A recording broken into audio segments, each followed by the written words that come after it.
شروع اللہ کے نام سے جو بڑا مہربان نہایت رحم کرنے والا ہے۔ بسم اللہ الرحمن الرحیم۔ یہ تسبیح وہی پڑھتا ہے جسے اللہ چاہتا ہے۔ زمین سے آسمان تک شہرت دینے والی تسبیح، جب بھی مجھے یاد کرو اس تسبیح کے ذریعے پکارو۔ محترم ناظرین، زمین سے آسمان تک شہرت دینے والی دعا، یہ دعا وہی پڑھتا ہے جسے اللہ تعالیٰ چاہتا ہے۔ اس دعا کو کسی بھی مقصد یا کسی بھی حاجت اور پریشانی کے لیے ضرور پڑھیں۔ اسلام وہ دین ہے جس میں ساری پریشانیوں، مشکلوں، بیماریوں، مصیبتوں اور دکھوں کا حل موجود ہے۔ اسلام کے سائے تلے زندگی گزارنے سے غربت دور ہو سکتی ہے، بیماری کا علاج ہو سکتا ہے، ہر پریشانی کا حل ہو سکتا ہے، غموں کا اختتام ہو سکتا ہے، دعائیں قبول ہو سکتی ہیں، مرادیں پوری ہو سکتی ہیں، قسمت سنور سکتی ہے، کیونکہ ایک مومن کا اس بات پر ایمان ہونا چاہیے کہ ہمارا اصل مددگار صرف اور صرف اللہ ہے، اس کے علاوہ کوئی مددگار نہیں، جیسا کہ خود قرآن پاک میں رب اس کی گواہی دیتا ہے، اور وہی سب سے بہتر مددگار ہے۔ تو جس کا مددگار اللہ ہو،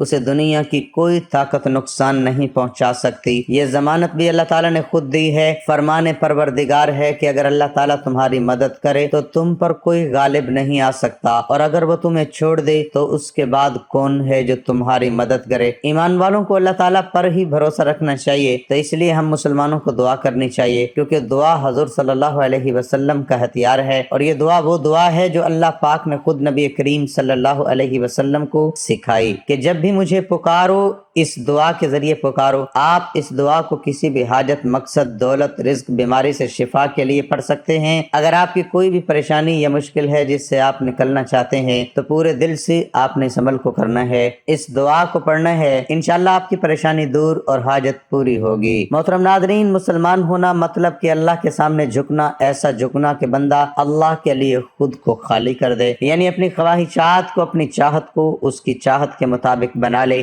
جیسا وہ چاہتا ہے ویسا بن جائے، اور اپنی چاہت اور ارادے کو اس کی چاہت اور ارادے کے ماتحت جانے، کیونکہ مشیت الہی اصل ہے اور مشیت خاکی فرع، یعنی اس کا ہر ارادہ اللہ کے ارادے اور اس کے اذن کا محتاج ہے۔ ایک بندہ کسی چیز کے حصول کے لیے تگ و دو کرتا ہے، پر لاکھوں کوششوں کے بعد بھی وہ اسے حاصل نہیں کر پاتا، اور کسی کو کوئی چیز بنا کسی محنت کے مل جاتی ہے۔ ان سب مراحل میں اللہ کی مشیت شامل حال ہوتی ہے، یعنی آپ کا کوشش کرنا اللہ کی چاہت کے سبب سے تھا، نہ ملنا بھی اس کی چاہت کے سبب سے ہے، اور کسی کو بنا محنت کے کچھ مل جانا بھی رب کی مشیت کے سبب سے ہے۔ حتیٰ کہ ہر اچھا عمل اور نیکی کی توفیق سب اسی کی مشیت کے سبب سے ہے۔ اللہ نہ چاہے تو ہمیں توفیق نہ ملے، نہ دعا مانگنے کی، نہ نیک عمل کی۔ قرآن پاک میں اسی کے متعلق مذکور ہے، اللہ نہ چاہے تو تم چاہ بھی نہیں سکتے۔ وَلَا تَقُولَنَّ لِشَيْءٍ إِنِّي فَاعِلٌ ذَلِكَ غَدًا إِلَّا أَن يَشَاءَ اللَّهُ وَاذْكُرُوا رَبَّكَ إِذَا نَسِيتَ وَقُولُوا عَسَىٰ أَن يَهْدِيَنِي رَبِّي لَأَقْرَبَ مِنْ هَٰذَا رُشْدًا۔ اور ہرگز کسی چیز کے متعلق نہ کہنا کہ میں کل یہ کرنے والا ہوں، مگر یہ کہ اللہ چاہے، اور جب تم بھول جاؤ تو اپنے رب کو یاد کر لو، اور یوں کہو کہ قریب ہے کہ میرا رب مجھے اس واقعے سے زیادہ قریب ہدایت کا کوئی راستہ دکھائے۔ سورۃ الدہر میں اللہ پاک ارشاد فرماتے ہیں، بے شک یہ ایک نصیحت ہے، تو جو چاہے اپنے رب کی طرف راہ اختیار کرے، اور تم کچھ نہیں چاہتے مگر یہ کہ اللہ چاہے، بے شک اللہ خوب علم والا، بڑا حکمت والا ہے، وہ اپنی رحمت میں جسے چاہتا ہے داخل فرماتا ہے، اور ظالموں کے لیے اس نے دردناک عذاب تیار کر رکھا ہے۔ وَمَا تَشَاءُونَ إِلَّا أَن يَشَاءَ اللَّهُ رَبُّ الْعَالَمِينَ، اور تم کچھ نہیں چاہ سکتے مگر یہ کہ اللہ چاہے جو سارے جہانوں کا رب ہے۔ انما امرہ اذ اراد شیئا ان یقول له کن فیکون، اس کی تو یہ شان ہے کہ جب وہ کسی چیز کا ارادہ کرتا ہے تو اتنا ہی فرما دیتا ہے کہ ہو جا، سو وہ ہو جاتی ہے۔ فسبحان الذی بیدہ الملکوت کل شیء والیہ ترجعون، پس وہ ذات پاک ہے جس کے ہاتھ میں ہر چیز کا کامل اختیار ہے، اور اسی کی طرف تم لوٹائے جاؤ گے۔ سورۃ الانعام میں اللہ پاک ارشاد فرماتے ہیں، اور جو لوگ ہماری آیتوں کو جھٹلاتے ہیں وہ بہرے اور گنگے ہیں، اندھیروں میں ہیں، اللہ جسے چاہے گمراہ کر دے اور جسے چاہے سیدھی راہ پر ڈال دے۔ اس کائنات کا رب اللہ تبارک و تعالی ہے، اسی کے حکم کے تابع یہ پوری کائنات ہے، اس کے حکم کے برخلاف ایک پتا بھی حرکت نہیں کر سکتا۔ تاہم اللہ تبارک و تعالیٰ نے بندوں کو اختیار دیا ہے کہ اگر چاہو تو میری مشیت کے آگے سر کو جھکا کر مؤمنین، صالحین اور مقربین میں شامل ہو جاؤ، چاہو تو انکار کر کے منکرین، مغضبین اور منافقین میں اپنا نام لکھوا لو۔ تو پتہ چلا بندہ مختار بھی اور کچھ مقامات پر مجبور بھی، لیکن بعض فرض وہاں ہوگی جہاں وہ مختار ہے۔ تو اب یہ بندے کے اختیار میں، چاہے تو ہدایت و شکر گزاری کی راہ اختیار کرے اور چاہے تو کفر و ناشکری کی راہ اختیار کرے، اور یہی حکمت خدا بندی ہے۔ قرآن پاک میں اس کے متعلق اس طرح بیان کیا گیا، انا خلقنا الانسان من نطفۃ امشاج نبتلیہ فجعلناہ سمیعا بصیرا، بے شک ہم نے انسان کو ایک مرکب بوند سے پیدا کیا، ہم اس کی آزمائش کرنا چاہتے تھے، پس ہم نے اسے سننے والا، دیکھنے والا بنا دیا۔ انا ہدیناہ السبیل اما شاکرا و اما کفورا، بے شک ہم نے اسے راستہ دکھا دیا، یا تو وہ شکر گزار ہے اور یا ناشکر ہو۔ وَنَفْسٍ وَمَا سَوَّاهَا، اور جان کی اور اس کی جس نے اس کو درست کیا، فَأَلْهَمَهَا فُجُورَهَا وَتَقْوَاهَا، پھر اس کو اس کی بدی اور نیکی سمجھائی۔ فَمَنْ شَاءَ فَلْيُؤْمِنُ وَمَنْ شَاءَ فَلْيَكْفُرُ، پھر جو چاہے مان لے اور جو چاہے انکار کرے۔ ذالک الیوم الحق فمن شاء اتخذ الی ربہ مآبا، یہ یقینی دن ہے، پس جو چاہے اپنے رب کے پاس ٹھکانہ بنا لے۔ قرآن مکمل ضابطہ حیات ہے، جہاں اللہ اور بندے کی مشیت کا ذکر اس میں موجود ہے،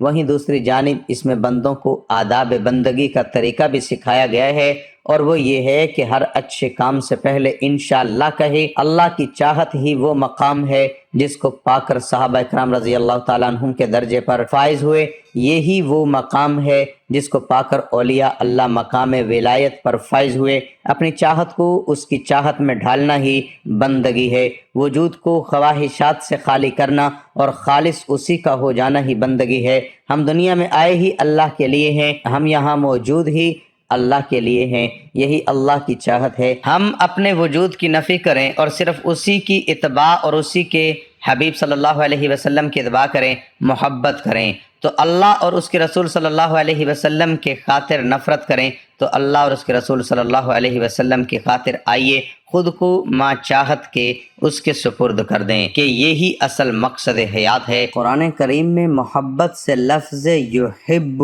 اللہ تعالیٰ کے لیے بھی استعمال ہوا ہے، فرمایا اور نیکوکار بنو، بے شک اللہ تعالیٰ نیکوکاروں سے محبت فرماتا ہے۔ بے شک اللہ تعالیٰ توبہ کرنے والوں سے محبت فرماتا ہے اور نہایت پاکیزگی اختیار کرنے والوں سے محبت فرماتا ہے۔ بے شک اللہ تقوی اختیار کرنے والوں سے محبت فرماتا ہے، بے شک اللہ صبر کرنے والوں سے محبت فرماتا ہے، بے شک اللہ توکل کرنے والوں سے محبت فرماتا ہے، بے شک اللہ انصاف کرنے والوں سے محبت فرماتا ہے، بے شک اللہ تعالیٰ ان سے محبت فرماتا ہے جو اس کی راہ میں سیسا پلائی ہوئی دیوار بن کر جہاد کرتے ہیں۔ اللہ تعالیٰ کا ارشاد ہے، اور بعض لوگ اللہ کے غیر کو اللہ کا شریک قرار دیتے ہیں اور ان سے ایسی محبت کرتے ہیں جیسے اللہ سے کرنی چاہیے، جبکہ اہل ایمان اللہ سے نہایت شدید محبت کرتے ہیں۔ قرآن مجید سے معلوم ہوتا ہے کہ اللہ بھی اپنے اطاعت گزار بندوں سے محبت فرماتا ہے اور اللہ کے اطاعت گزار بندے بھی اس سے محبت کرتے ہیں۔ ارشاد باری تعالیٰ ہے، اے ایمان والو، تم میں سے جو اپنے دین سے برگزشتہ ہو جائے گا تو اللہ قریب ایسے لوگ لائے گا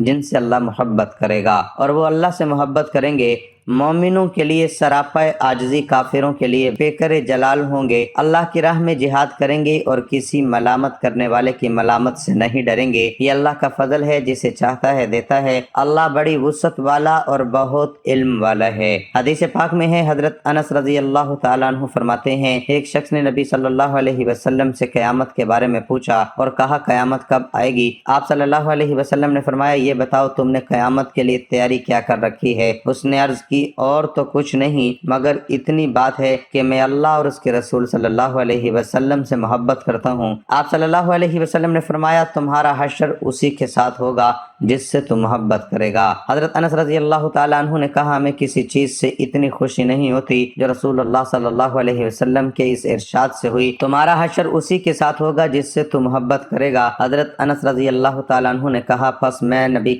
صلی اللہ علیہ وسلم اور ابو بکر و عمر رضی اللہ عنہما سے محبت کرتا ہوں اور مجھے یقین ہے کہ اس محبت کے باعث میں آخرت میں ان کے ساتھ رہوں گا۔ اگرچہ میرے اعمال ان کے پائے کے نہیں ہیں، فرط محبت کے اظہار کے لیے عشق کا لفظ بھی استعمال ہوتا ہے، لیکن قرآن کریم اور کسی حدیث صحیح میں اس لفظ کا استعمال نہیں آیا۔ عشق پسندیدہ معنوں میں بھی استعمال ہوتا ہے اور بعض اوقات ہوائے نفس کے لیے بھی استعمال ہوتا ہے۔ اگرچہ صوفیہ کرام کے ہاں عشق کا لفظ استعمال ہوا ہے اور ظاہر ہے کہ اس کا استعمال پاکیزہ محبت کے غلبے کا اظہار کے لیے ہوتا ہے۔ امام احمد رضا قادری سے سوال ہوا اللہ تعالیٰ کو عاشق اور حضور سرور عالم صلی اللہ علیہ وسلم کو اس کا معشوق کہنا جائز ہے یا نہیں؟ آپ نے جواب میں لکھا ناجائز ہے۔ معنی عشق اللہ تعالیٰ کے حق میں محال قطعی ہے اور ایسا لفظ جو شریعت میں اللہ کے لیے وارد نہ ہوا ہو، ثبوت شرعی کے بغیر اللہ تعالیٰ کی شان میں بولنا قطعی طور پر منع ہے۔ علامہ ابن عابدین شامی رحمۃ اللہ علیہ لکھتے ہیں کلام سے کسی محال معنی کا وہم پیدا ہو تو اللہ تعالیٰ کے لیے اس کلام کے پڑھنے کی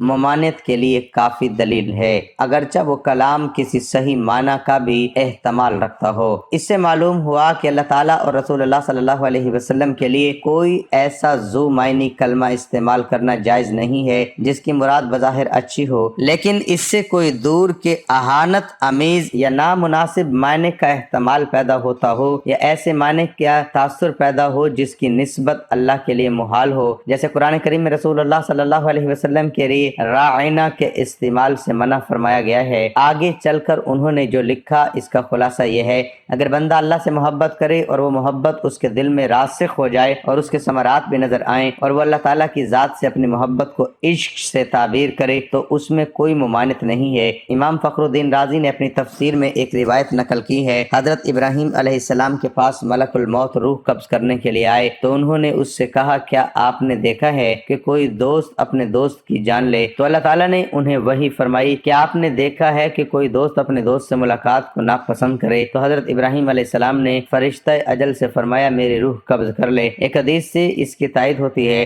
رسول اللہ صلی اللہ علیہ وسلم نے فرمایا جو اللہ سے ملنا پسند کرے اللہ بھی اس سے ملنا پسند فرماتا ہے، اور جو اللہ سے ملنے کو ناپسند کرے تو اللہ بھی اس سے ملنے کو ناپسند فرماتا ہے۔ حضرت عائشہ صدیقہ رضی اللہ عنہما نے عرض کی کہ ہم موت کو ناپسند کرتے ہیں، آپ صلی اللہ علیہ وسلم نے فرمایا ایسا نہیں ہے، جب مومن کی موت کا وقت آتا ہے تو اسے اللہ کی رضا اور اس کے ہاں مومن کے لیے جو اعزازات ہیں ان کی بشارت دی جاتی ہے، پھر اس کے نزدیک موت سے زیادہ محبوب چیز کوئی نہیں ہوتی، تو وہ اللہ سے ملنا چاہتا ہے اور اللہ اس سے ملنا پسند فرماتا ہے۔ حدیث قدسی میں ہے رسول اللہ صلی اللہ علیہ وسلم نے فرمایا اللہ تعالیٰ فرماتا ہے ان سے محبت میرے ذمہ کرم پر ہے جو باہم محبت کریں، تو میری رضا کے لیے آپس میں مل بیٹھیں، تو میری رضا کے لیے ایک دوسرے کی ملاقات کے لیے جائیں، تو میری رضا کے لیے اپنا مال خرچ کریں، تو میری رضا کے لیے نبی کریم صلی اللہ علیہ وسلم نے فرمایا اللہ کے بعض محبوب بندے ایسے ہیں جو نہ نبی ہیں اور نہ شہید، لیکن قیامت کے دن اللہ تعالیٰ سے ان کے قرب کو دیکھ کر انبیاء اور شہداء ان کی تحسین فرمائیں گے۔ یہ لوگ نورانی ممبروں پر ہوں گے،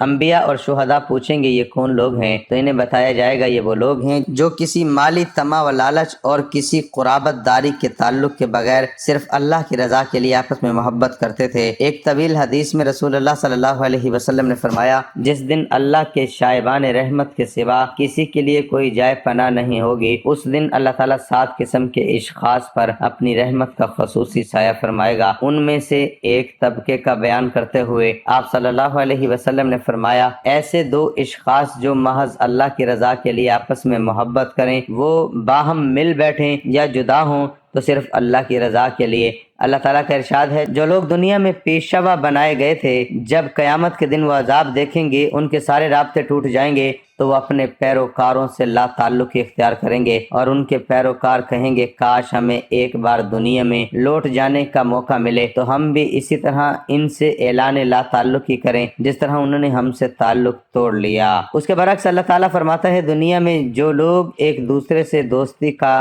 دم بھرتے ہیں آج قیامت کے دن ایک دوسرے کے دشمن ہو جائیں گے، مگر متقی لوگوں کا تعلق آخرت میں بھی قائم رہے گا۔ بے شک متقین باغات اور میٹھے چشموں میں ہوں گے، ان سے کہا جائے گا تم بے خوف ہو کر سلامتی کے ساتھ ان میں داخل ہو جاؤ، اور ہم ان کے دلوں سے